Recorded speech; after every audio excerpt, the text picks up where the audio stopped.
Hey everyone, Scott Solari. Welcome back to Real Tech Talk. I am super excited today that I get to interview Nate Joens, who is the co-founder of Structurally. And if you haven't heard of Structurally, you need to go check them out because it's an amazing a tool for your real estate business. But I'm going to be interviewing Nate just about his business and why he got started and how this has turned into something that's huge for helping real estate teams and agents. So Nate, thanks so much for being here, man. I really appreciate it. Why don't you give the audience a little bit more overview of kind of your background and how Structurally even came to be? Yeah, thanks, Scott. I know we've been talking to you folks at RealSync for a while, and glad to connect. But yeah, just a little bit about myself. I'm this is my first job. This was my startup right from college, so it was an easy transition from ramen noodles in college to ramen noodles on a startup budget. I figured, might as well do it now, and it was really about I had always wanted to kind of be in the, real estate entrepreneurial ecosystem. I just didn't know what that meant. I studied urban planning in school, which kind of touches real estate in a way. But what myself and my co-founder, Andrew, who many of you potentially watching this have heard from, Andrew's kind of our outreach guy, or has been in the past while. We talked to a bunch of realtors pretty much during our time in school. And we were trying to figure out what we wanted to do. And it kind of turned into, well, what don't you like to do as a realtor? What is troublesome? What is painful to you? And it constantly came up to be, I don't like following up with leads. And, at the time, I don't really think I knew what that meant.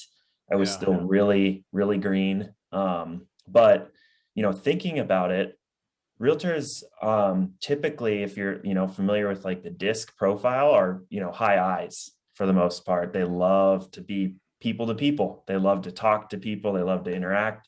And that makes sense. You get an agent in a showing or listing appointment, or just an appointment face to face, they're going to close the deal. It's what they're great at.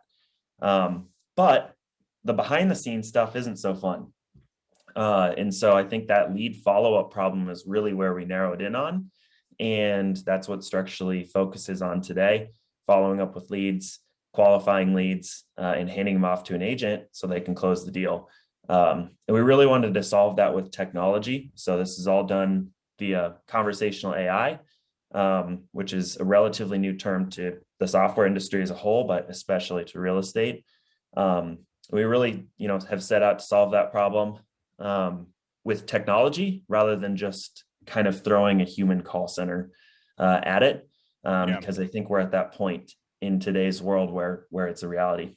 Yeah, absolutely. So let me back up a little bit, because I find this very interesting that you came right out of college and this is the space that you got into. So when you're in school, how did you, like, what influenced you to like start thinking about, well, real estate seems to be the right industry to move towards in doing technology?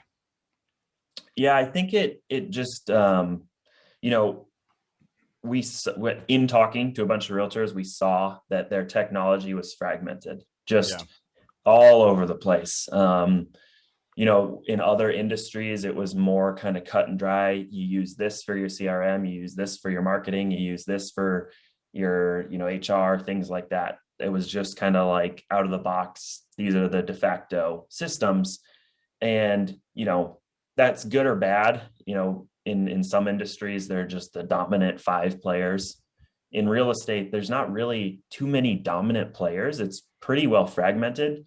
You've got 50, 60 CRMs that you might use. Obviously, there's 10 or 20 that are used by the vast majority of the industry, but that's still a lot. In software, compared to other industries. Absolutely. Compared to other industries, you're using Salesforce or HubSpot. A HubSpot. That's about it. Right. In real estate and mortgage too, it's pretty fragmented. And we saw that as an opportunity. Obviously, we didn't really know like how important plugging into systems were, but it's extremely important, as I'm sure more than anyone else you're aware of. Yeah. Yeah. I mean, automation, right? But like, when you mentioned uh, the disc profile and the personality of a real estate agent, they want to be closing deals. Like you said, they want to be in front of people, having conversations about real estate, not having to spend time, calling or following up with the 90 people that are going to reject them out of 100 or whatever whatever those ratios are, Yeah. and spending their time doing that. So I love how you figured out, rather than asking what they'd like to do, you guys kind of figured out what they don't like to do, and went to fulfill that need within the industry. So as you were kind of navigating that part, like what did you, when you start thinking about the tech that you were gonna, like what you were gonna do with this AI, how did you go through that process, working with realtors to kind of figure out what was necessary to make this an effective product? Yeah. Well, I think there was kind of a couple inflection points. Like I said, to start, we knew that we didn't want to just throw a bunch of humans at the problem, make a call center. Those have been around for 20 years. That's been there, done that. I think as a technological race, we're past that point. Yeah. I know call centers will exist probably forever, but I think we're better than that, and technology has advanced far enough to get there. And so we set out to solve lead qualification with conversational AI. It's actual AI behind the scenes built specifically for this use case, qualifying leads in real estate, that's having a two-way conversation. So the first kind of realization was humans are actually more inconsistent than computers. If you've seen some human call center approaches to like messaging and calling and taking the customer support or lead qualification side of things on when they don't work at your company, so it's outsourced. Right. Those people are very inconsistent with how they represent you and your brand. I'm sure many people that are hearing this have felt that before. It's really hard to train those people at those companies to be very consistent. You can certainly monitor everything and say, oh, hey, you said this thing wrong, you didn't do this correctly, you should have said something else here. But you kind of have to like beat it into them until they get it a few times. With a computer, you're just like, hey, you did that wrong, here's the right way, boom, retrain it. And it's actually much more consistent and on point for the long run. So that was a huge realization, is typically humans are less consistent than computers, which makes sense because Because there's an emotion behind it when you're yeah, having a conversation, right? And like I try to think about, how good can a person that really doesn't understand the market or the area and all those things, right, be able to be dynamic enough to have certain types of phone calls. And with AI, you can be very efficient, and so it's going to be saying or doing the right things based on the scenario. It's much more, and it's emotion. You take the emotion out of the decision making of what to say, and you just say the right thing, right? I mean, yeah. And the emotion is a huge factor here. The other realization that we kind of had in going through this kind of product development process with realtors and agents was, although we didn't want to have kind of a human call center here that was doing the entire thing, we realized that we needed to have humans in the loop to monitor our conversations and ensure really high conversation quality. So we still have that today. Constantly monitoring our conversations for very high conversation quality.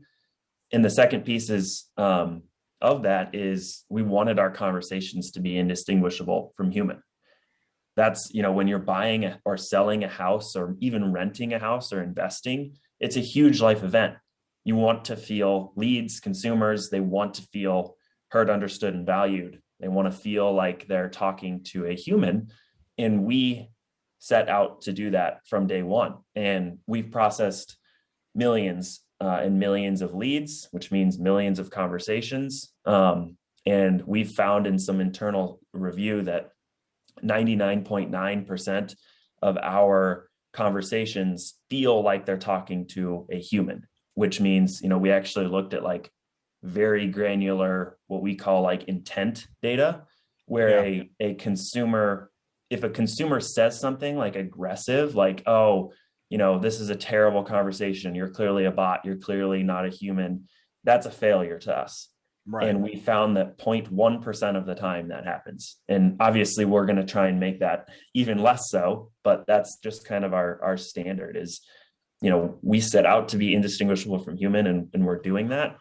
Where we're going next is we want to be as good, if not better, than a seasoned, trained, tenured sales rep. We want our product to be able to handle objections flawlessly, be able to do all these things that a trained sales rep, has learned and got under their belt for 10 years of time and experience in the industry. And that's kind of where we're constantly striving towards next. That's awesome. So how do you guys do that? And what I mean is, like, when you're getting feedback, you're having the people monitoring the conversations, like you said, how do you improve the bot? Like, what are you doing to improve it so that it continues to learn or understand and improve the way it handles conversation? Yeah, it's a lot of looking through conversations message by message, which doesn't, scale very well, but it's extremely insightful. Yeah, if you can make tweaks and little words here, little words there to just adjust the way that particular response probably feels, right? Yeah, exactly. And it's also about expanding the kind of knowledge of the AI. We can ask and answer over 100 different questions and more today, but we constantly want to add new ways that the bot can ask questions and answer questions. So we're constantly thinking of new, what we call qualifiers in our system, which is completely customizable as well. So there's kind of this interesting dynamic to make it feel, better than human or better than a sales rep, a trained sales rep, where we pour a lot of effort into combing through our conversations and doing what we can to make our conversations feel flawless. But then we also offer complete script customization through our product. So, experts can come in and build their own script after their years of experience. Now, obviously, we have our recommendations from our expertise and hopefully coupled with their expertise, and also coupled with expertise from some experts, ISA trainers, inside sales agent trainers like Hatch Coaching. Mm-hmm. That kind of combined knowledge of a whole bunch of experience, your personal flair and our experience is just kind of, lifting the whole tide of the conversation to make it feel, better than a seasoned sales rep. Yeah, that's amazing. So let's step back for a second. As you've, now, how long have you guys been fully in the industry or working in the industry? About 3 years now. Okay. So well over that time, obviously you've gotten a lot of feedback from how your product works, right? And what it's done for the teams and the agents that you work with.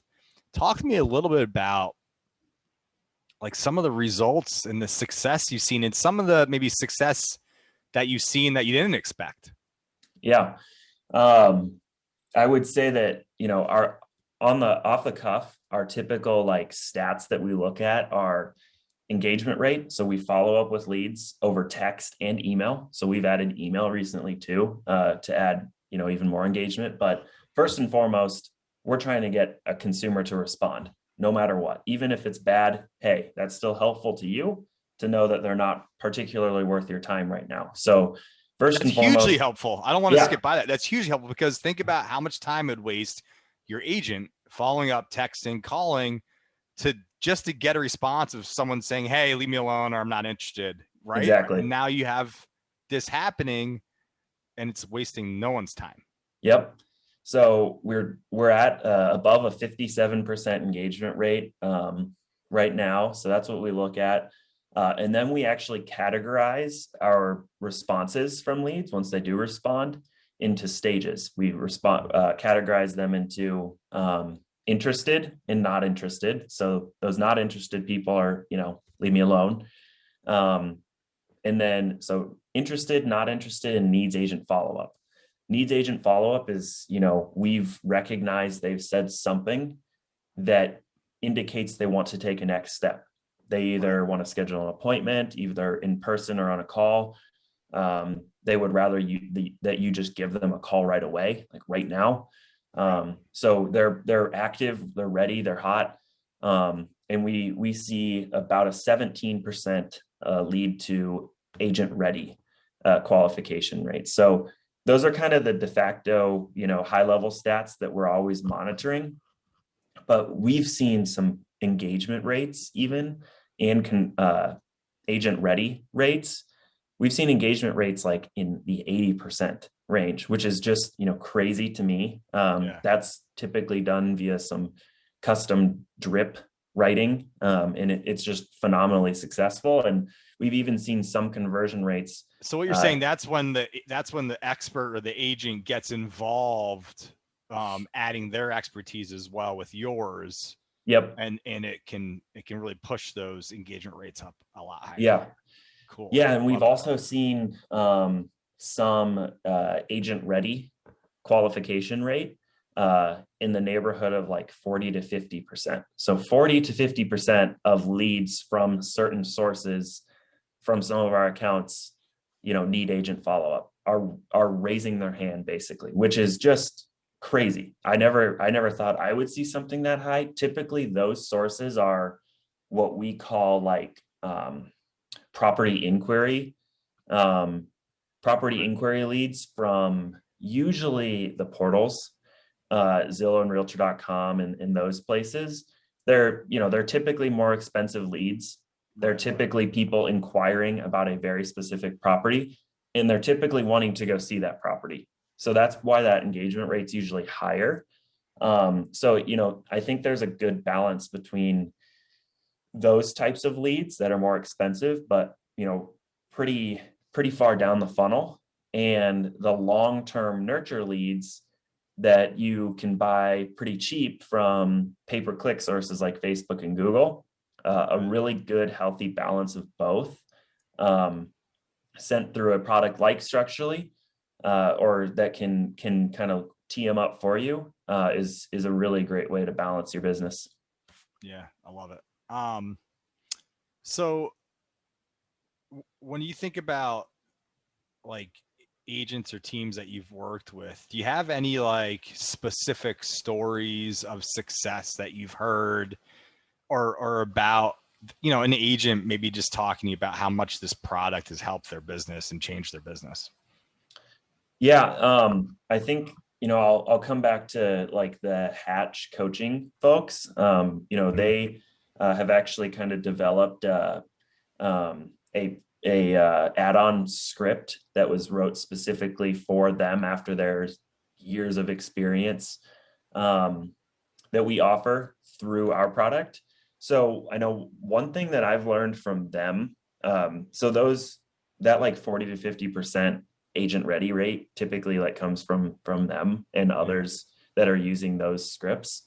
So that's been really eye-opening. But I think one of the most eye-opening things that I've heard working with them is that the sales process has changed. It's gone from back in the day, agents just cold calling, dialing, getting rejected 100 times for one yes, and just the grind that I'm sure was probably the precipice for agents telling me they hate following up with leads. Imagine getting rejected 100 times in a day just to get one yes.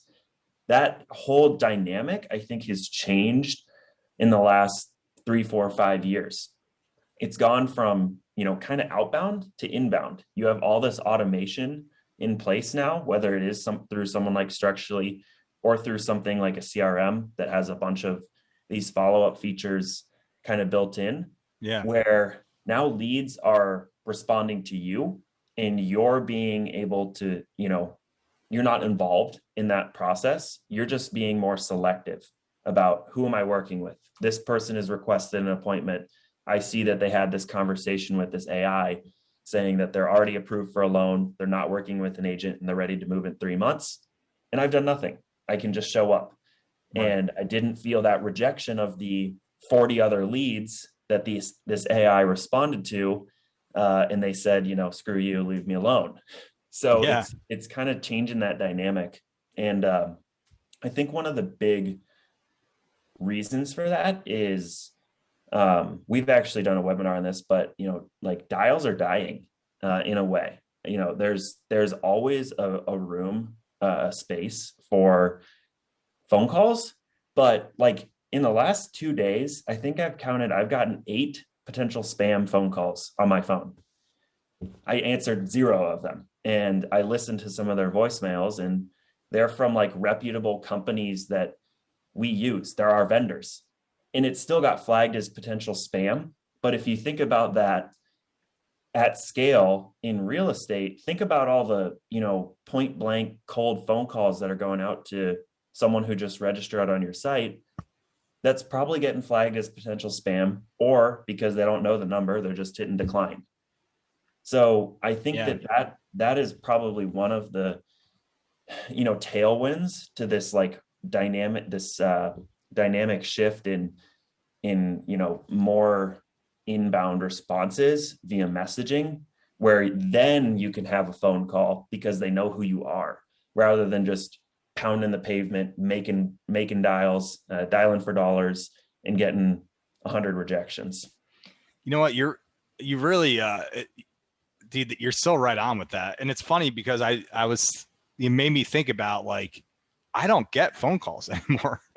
And if I do have a phone call, it's either a scheduled call or someone's like texting me first being like, hey, do you have a minute to chat? And then we do the call. But Yep. like when I think about actual receiving calls, like no one calls me anymore. And I'm like thrilled about it. I'm like, great. Yeah. Like there's rarely a spam call. Like you said, I get it maybe a couple a day, if that.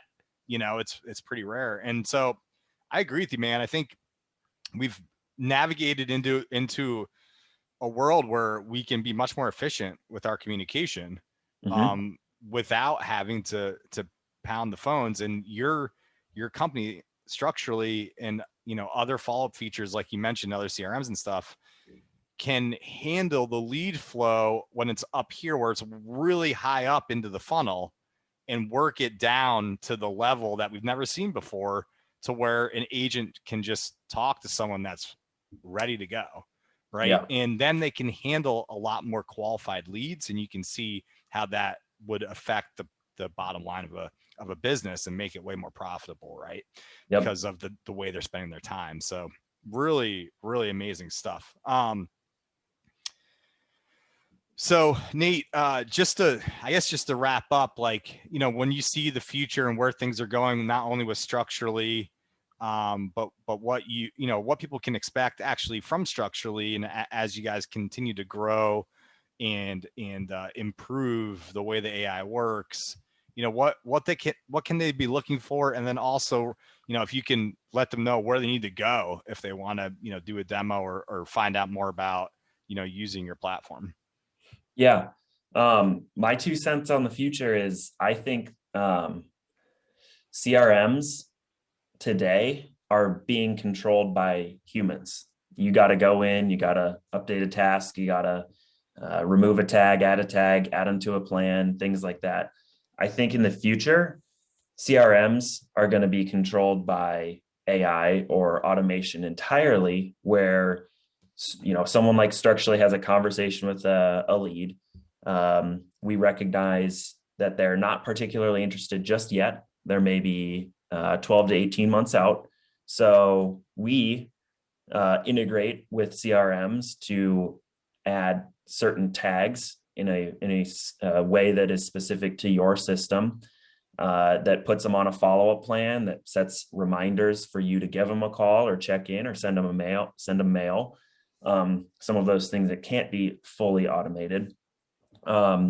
And, I think that that's kind of more of just a taste of the future of technology, where AI is in the background controlling these mundane tasks for you, and you step in where necessary. There's, always AI is eating the world. AI is going to replace jobs. No, it will make jobs better. It will make the mundane tasks that we all hate, just like, back and forths of email scheduling, and, adding someone to an action plan. Those are things that can be easily automated once we open up the black box of the conversation just a little bit with the help of AI. So that's where I kind of see the future is a shift from humans doing all the work in CRMs to AI doing a lot of the work and humans doing only what they're best at. Yeah. Well, we're only a couple steps away. I know. And we're already doing a lot of that with our integrations with you guys. So that's very exciting. And yeah, I agree, man. That people should not be scared of AI. I think, it's only going to allow you to do more of what you like to do in your job, right? Rather than what you talked about. So I think exactly. That's awesome. We're users of our own product. It's structurally our salespeople are using our own product, and we're building that future too. So we're trying to make it so that, they hate following up with leads. They hate it. It's tiring. They hate updating the CRM. They hate data entry.